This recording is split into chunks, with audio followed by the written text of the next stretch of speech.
Hungry Filipinos. This is the dream that President Ferdinand Marcos Jr. hopes to achieve by the end of his presidency. He mentioned it during his meeting with beneficiaries of the Walang Gutom Refuel Project on Thursday. Creselyn Catarong has the story.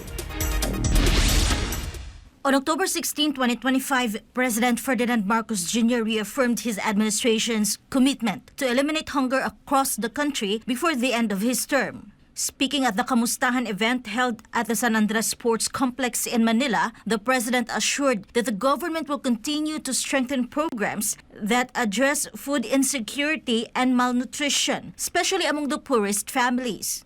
Tinanong sa akin, ano ang pangarap ko sa aking termino bilang presidente? Ay, ang sagot ko, sana naman magawa natin na pag-alis ko bilang Pangulo ay wala nang gutom na Pilipino. Kaya po may mga programa tayong ganito.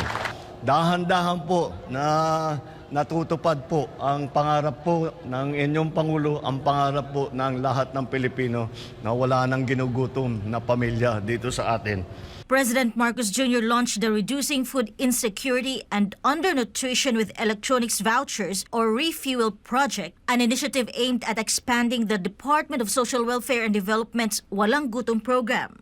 The Refuel Project aims to expand WGP coverage to 750,000 food-poor households by 2026, more than double its current coverage of 300,000 beneficiaries. Marcos Jr. then expressed gratitude to international partners for their support in implementing the program. One of the key goals of the project is to provide nutritious food to beneficiaries, moving away from the traditional but nutritionally lacking meals of plain rice and canned sardines. Each beneficiary family receives nearly 3,000 pesos worth of monthly food credits through an electronic benefit transfer or EBT card, which can be used to purchase food. President Marcos noted that the system has been simplified through technology and is being integrated with digital platforms such as GCash for easier access. Marcos also highlighted various government feeding programs focused on children, including First 1,000 Days Program, Supplemental Feeding Program, and DepEd Feeding Program.